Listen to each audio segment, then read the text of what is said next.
세계의 공장, 값싼 노동력으로 유명했던 중국을 가리키는 말입니다. 하지만 이젠 과거형이 되었습니다. 90년대 후반까지 해외 브랜드의 조립 생산기지로만 인식됐던 중국은 2000년대 들어 정부 주도의 기술 굴기 전략을 통해 변화하기 시작했죠. 대규모 자본과 국가의 전폭적 지원, 지식재산 무시 전략에 해외 인재 유치 및 기술 탈취에 이르기까지 말 그대로 중국은 수단과 방법을 가리지 않았습니다. 그렇게 차곡차곡 쌓인 검은 기술력을 통해 중국은 이제 세계가 경계해야 할 기술 강국 혹은 기술 패권을 노리는 신냉전의 한 축으로 떠올랐습니다. AI, 양자 컴퓨터, 드론, 전기차, 위성, 5G 이처럼 다양한 분야에서 발전한 중국이지만 그 중에서도 가장 조용히 하지만 가장 무섭게 장악해온 분야가 바로 배터리 분야입니다. 특히 에너지 저장 시스템인 ESS에서 중국의 위험은 가히 상상을 초월합니다. 중국은 일찌감치 이 시장의 핵심 부품 LFP 배터리 기술을 저가로 대량 생산해왔고 결국 전 세계 ESS 시장의 80-90%를 장악하는 말 그대로 독점에 성공했습니다. 잠시 다른 이야기를 해볼까요? 전 세계 곳곳에서 관찰되는 중국에 대한 비호감은 매년 새로운 기록을 경신하고 있습니다. 여론조사 기관 퓨 리서치는 2023년 조사에서 미국과 유럽, 동아시아 주요 국가의 중국 호감도가 20% 미만으로 떨어졌다고 전했는데 이는 중국산 기술에 대한 의존이 안보에 위협이 된다는 인식이 기반하고 있습니다. 국제 뉴스만 틀었다면 미국과 유럽이 중국 기업을 때리고 수출을 억제하는 것 역시 같은 맥락이죠. 그런데 ESS 시장에서만큼은 이 논리가 통하지 않습니다. 수많은 이들이 중국 배터리는 위험하다고 외쳤지만 결국 예산과 수급 안정성 앞에서는 무릎을 꿇을 수밖에 없었으니까요. 안 쓸 수는 없고 쓰자니 불안하지만 울며 겨자 먹기로 선택할 수밖에 없었죠.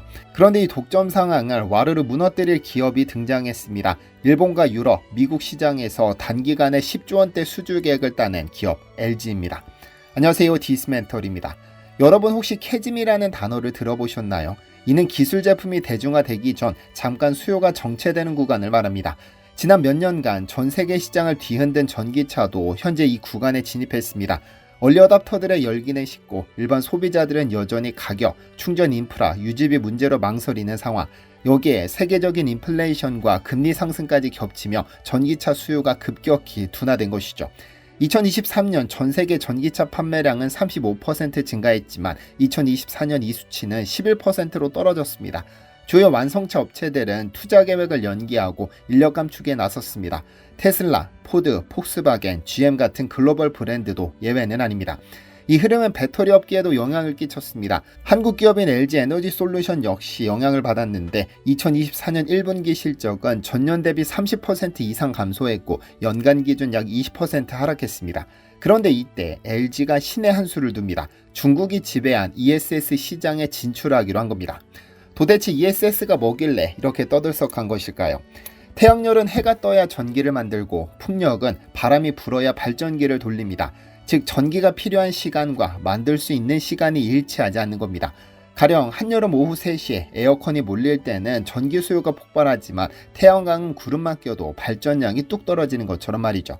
이처럼 불규칙한 신재생 에너지를 제대로 활용하려면 전기를 저장해 두었다가 필요할 때 꺼내 쓰는 기술이 반드시 필요한데요. 이때 쓰이는 것이 바로 ESS, 즉 에너지 저장 시스템입니다. 사실 이 시장은 전기차보다 훨씬 가파르게 성장 중입니다. 시장조사기관 BNEF에 따르면 ESS 시장은 2030년까지 연평균 21%씩 성장할 것을 전망했는데 전 세계가 ESS를 전력망의 보험으로 보고 막대한 투자를 하는 이유입니다.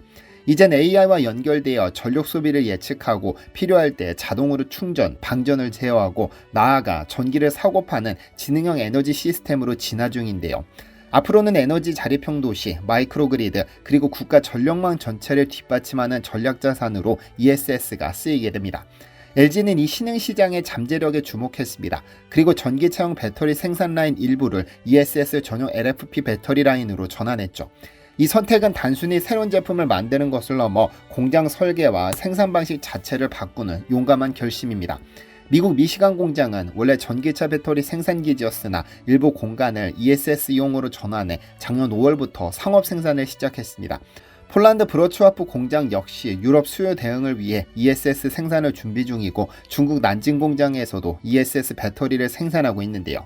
여기에 그치지 않고 미국 애리조나에도 3조 원 이상을 투자해 연간 17기가와트 규모의 ESS 전용 공장을 건설 중에 있습니다. 놀라운 점은 이 모든 전환이 불과 1년 사이에 이루어졌다는 사실. 배터리 업계에서는 이례적일 정도로 빠른 것인데 중국이 뒷목을 잡는 사건이 터졌습니다. LG 에너지 솔루션에게 일본, 유럽, 미국 시장의 수주가 쏟아졌으니까요.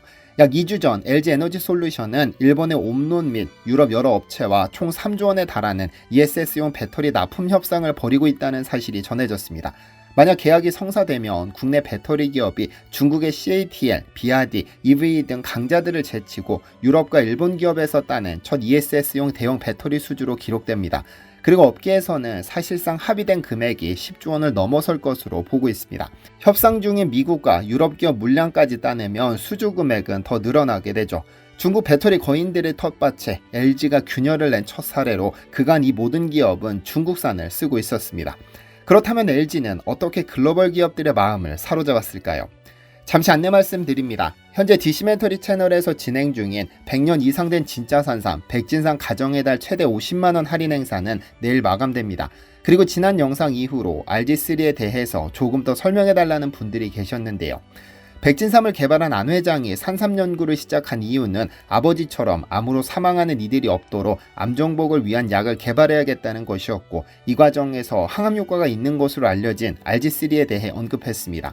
시각처는 인삼이나 홍삼, 산삼 등을 이용해 건강기능식품을 제조하면 의무적으로 진세노사이드 함량을 표기하도록 규정하고 있습니다. 이 함량은 RB1, RG1, RG3의 합으로 결정되는데요. 항암 효과가 있다고 알려진 RG3는 화학구조상 이성질체로 S형과 R형이 있어 두 개의 합을 표기하는데, 이 성분은 항암 효과뿐 아니라 면역력 증진과 혈액 흐름 개선, 피로회복, 간기능 개선 효과 등이 보고되어 있습니다. 그래서 순도 98%의 RG3는 1g당 2억 원을 호가하죠. 백진산 원료로 사용된 산삼 농축액과 홍삼 농축액에는 어마어마한 양의 RG3가 함유되어 있습니다. 의도적으로 이 수치를 끌어올리는 기술을 적용했기 때문인데요. 어쨌든 암으로 죽는 사람이 없길 바라는 선한 마음에서 시작된 산삼 연구의 최종 결과물이 백진삼입니다. 백진삼은 100년 이상 된 진짜 산삼이라는 의미로 이 제품은 타 제품과는 비교도 할 수 없는 고함량의 진세노사이드를 원재료로 썼습니다. 우리가 산삼이나 홍삼, 인삼 등의 제품을 섭취하는 이유는 진세노사이드 때문이고, 이는 고고익선입니다. 백진삼은 무려 81mg의 진세노사이드를 함유한 농축액으로 만들었습니다. 괜히 제가 팔순 제 아버지께 매달 백진삼을 드리는 것이 아닙니다. 구매 링크는 아래 고정 댓글로 남겨드리겠습니다. LG가 글로벌 기업들의 마음을 사로잡은 이유, 첫 번째는 역시 기술력입니다. LG는 그냥 배터리를 잘 만든 게 아닙니다. ESS에 꼭 맞게 똑똑하게 설계한 배터리를 개발했죠. 예를 들어 롱셀이라는 구조는 말 그대로 길쭉하게 생긴 배터리인데 한 번에 저장할 수 있는 전기량이 많고 충전 효율도 더 좋습니다. 마치 더 큰 물통에 물을 담아두면 오래 쓸 수 있는 것처럼 말이죠. 그리고 지금은 JF3라는 이름의 더 똑똑한 배터리도 설계 중에 있습니다. 이 배터리는 전기는 더 많이 담고 공간은 덜 차지하는 고급형 제품입니다. 두 번째는 안정성입니다. ESS는 크기가 워낙에 크다 보니 한번 사고가 나면 대형 사고로 번집니다. 그래서 LG는 과거 ESS 화재 사고들을 철저히 분석해 불이 나기 어려운 구조와 통합 관리 시스템까지 함께 개발했습니다. 그냥 배터리만 주는 회사가 아니라 문제 안 생기게 끝까지 돌봐주는 회사로 포지셔닝한 것이죠. 이것이 중국과 결정적인 차별점입니다. 세 번째는 현지화 전략인데요. LG는 고객이 미국에 있으면 미국에서 만들고 유럽에 있으면 유럽에서 바로 생산하는 것으로 일본으로 가는 중국 난징 공장을 제외하면 거의 이런 방식입니다. 이렇게 되면 배송도 빠르고 운송비가 절감되므로 가격도 낮아집니다. 특히 미국이나 유럽처럼 중국산을 꺼리는 분위기가 있는 나라에 큰 경쟁력이 됩니다. 물론 여전히 중국산 점유율에 비해 한참 부족하지만 중국산 리스크를 피하려는 글로벌 기업에 신뢰할 수 있는 대안으로 부상했다는 것만 해도 엄청난 시작입니다. 그리고 앞으로 중국이 계속해서 세계 패권을 탐낼수록 LG 에너지 솔루션의 가치도 높아질 수밖에 없습니다. 미국은 IRA, 유럽은 그린딜, 이외 거의 모든 나라가 ESS 설치에 보조금까지 지불하는 상황에서 LG는 미래를 향해 열심히 달려가고 있습니다. 앞으로도 중국 영향력이 큰 다양한 산업에서 대한민국이 긍정적인 균열을 가져오길 기대합니다. 시청해주셔서 감사합니다. 디시멘터리에서는 여러분의 제보를 기다립니다. 제 채널에서 다뤘으면 좋겠는 뉴스 또는 널리 알려졌으면 하는 영상은 디시멘터리 네이버.com으로 보내주시면 소중히 제작하겠습니다. 시청해주셔서 감사합니다.